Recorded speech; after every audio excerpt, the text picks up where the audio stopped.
আমাদের হাতে অস্ত্র আছে, আমাদের ট্রেনিং আছে, সর্বশেষ হচ্ছে আমাদের মনোবল আছে এবং আমাদের পিছনে 18 কোটি মানুষ আছে না? তো 18 কোটি মানুষ থাকতে আমার কি ভয় পাওয়ার কোনো কারণ আছে?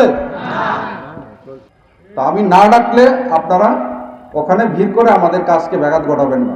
আমি এনাফ বিএসএফ কে সাইজ করার জন্য, বুঝতে পারছি। যখন আমার প্রয়োজন হবে তখন আমি বলবো ঠিক আছে আমাদের গ্রামবাসীকে নিয়ে আসো, নিয়ে আমরা সাইজ করি। আমরা যে কোনো কাজে আপনি আমাকে আমার সাহায্য সহযোগিতা পাবেন, হোক সীমান্ত সম্পর্কিত, হোক অন্য যে কোনো সম্পর্কিত, বিজিবিকে আপনার পাশে পাবেন।